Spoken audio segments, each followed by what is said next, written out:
Hello everyone, in this video we're going to look at the is a relationship and has a relationship implementation in Java. So let's take a look at this class hierarchy. Shape is a superclass, and the circle and the rectangle will extend the shape. They're the subclasses. And shape, so we have a is a relationship here. Circle is a shape, rectangle is a shape. And also we have a has a relationship. Shape has a position. We say all the shape they have position. So maybe it's a good idea we implement the position part in the superclass so that we don't have to duplicate in all the potential subclasses. They don't have to worry about how to implement position, because it's already implemented in the shape class. So let's take a look at the has a relationship first. Shape has a position.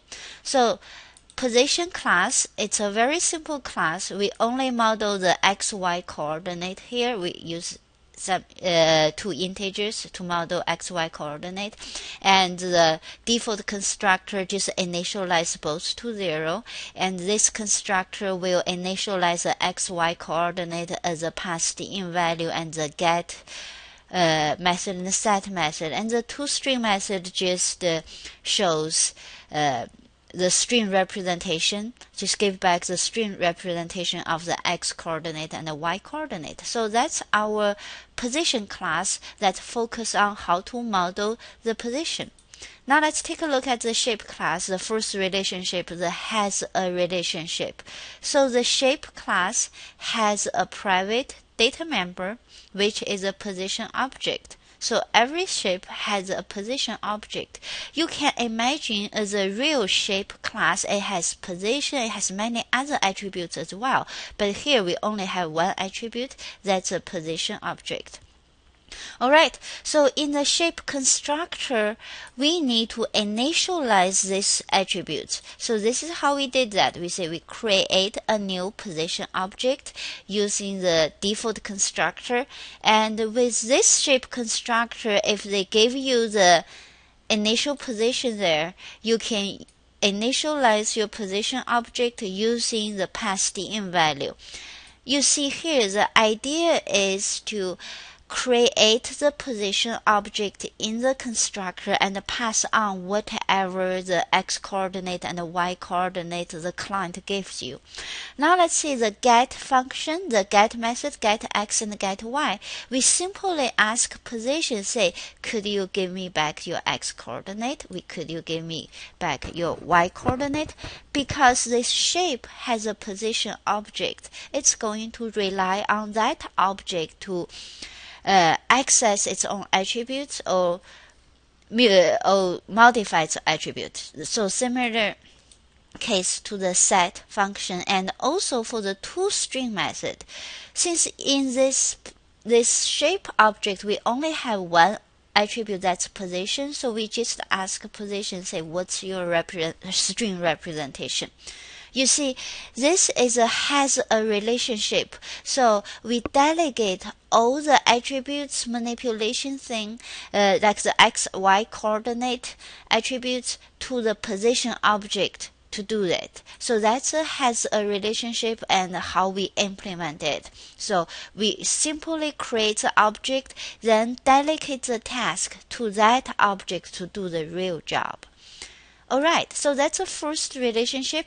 Now the second relationship will be the is a relationship. We're going to focus on the circle's implementation because circle is a shape. So let's take a look at the circle class.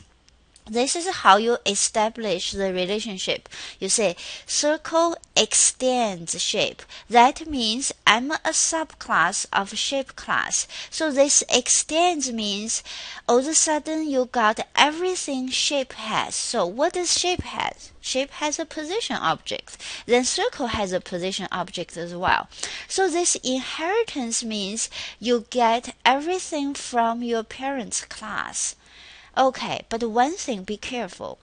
If the attributes is private, like in shape class, let's take a look in shape class, this position attribute is the private attribute of shape class, then that means after you inherit that position attribute, although it's a part of circle, but still you don't have access to it. It's private attribute of shape class. So let's take a look at the implementation part. So right now you can imagine we have private position object which you inherit from shape, but be careful, that position object is private to your parent class. You don't have direct access to the position object. So now let's see what's special about the circle. We say circle is a most specific shape.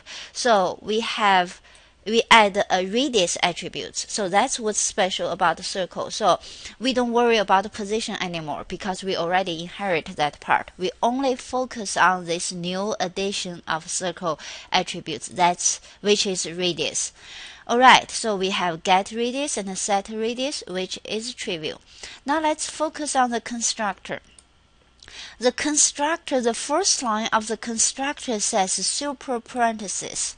Super parenthesis means I'm invoking my parent's class constructor. Which one? The default one, because there's no arguments here. So super means my parent's class constructor. So why do you want to invoke your parent's class constructor?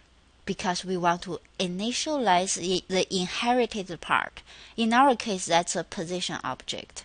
So how do we know how to initialize position object? We don't really know because that's a private attribute of your parent class. You're going to politely ask your parent class to initialize whatever attributes inside the parent class. So this is what we do. We say, you know better. I'm going to ask you to initialize yourself. So after the parent class is initialized, then you initialize the radius part.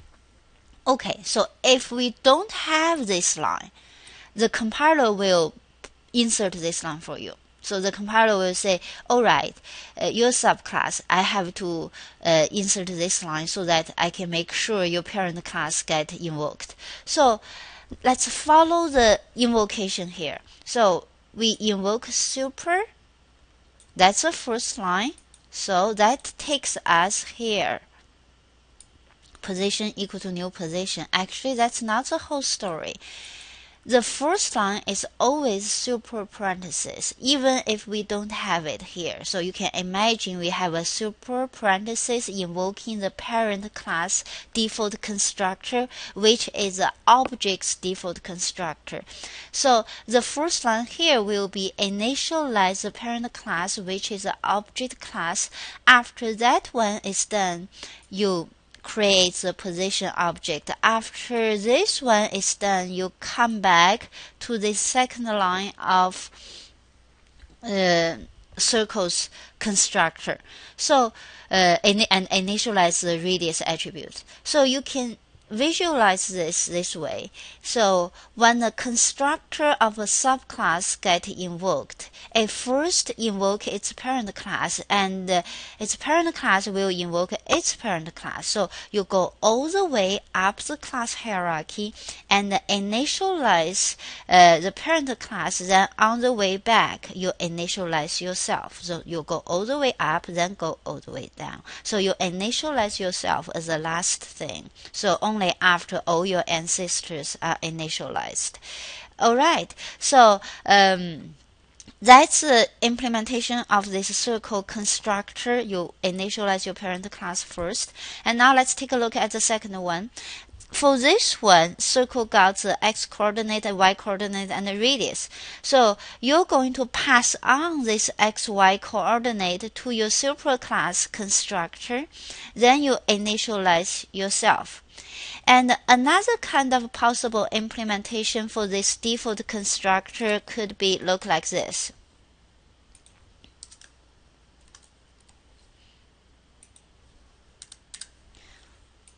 So instead of doing that, you invoke a constructor inside this class. So this means a constructor in circle. Which one? The one that takes three integer. So that will be this one. So you invoke this one first initialize your parent class, then initialize itself with this one. So either one's fine.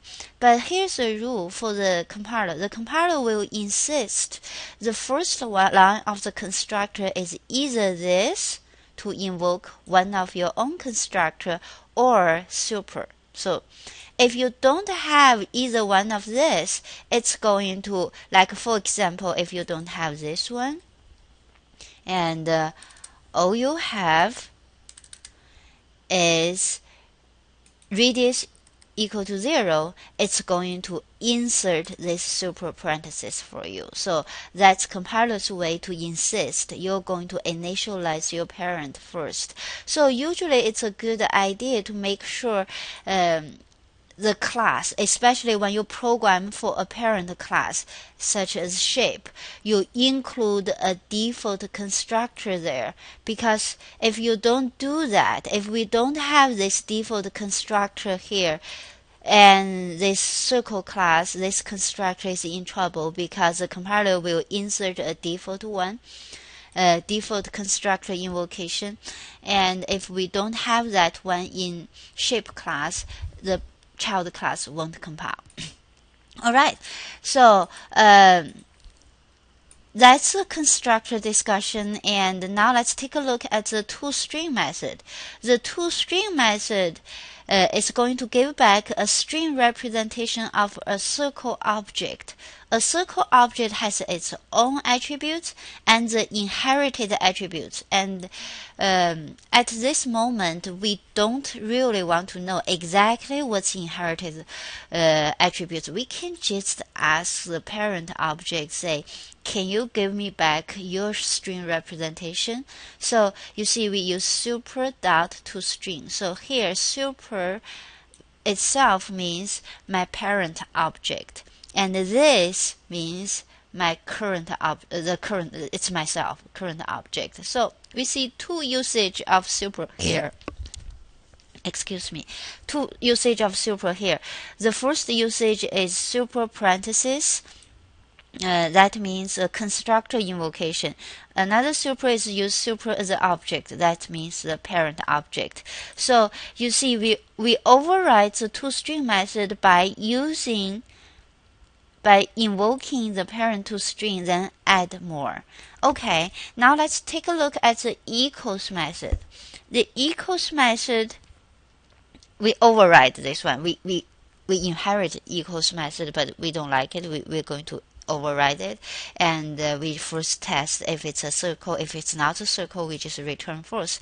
Otherwise, we're going to compare radius. How to compare radius? We have to first do the typecasting, because this obj is a type object. If we say obj.getRadius, it won't compile because getRadius isn't part of the object class. So we have to cast it to circle class, then getRadius.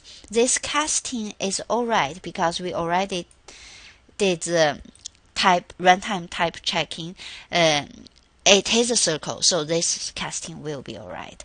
Alright, so that's the implementation of the circle class, and similarly the rectangle class, this is how you establish the relationship, the is a relationship, and see this how to initialize yourself. You initialize your parent class first and implement your own attributes. The toString method is going to use the inherited toString and add on more stuff there. Thank you.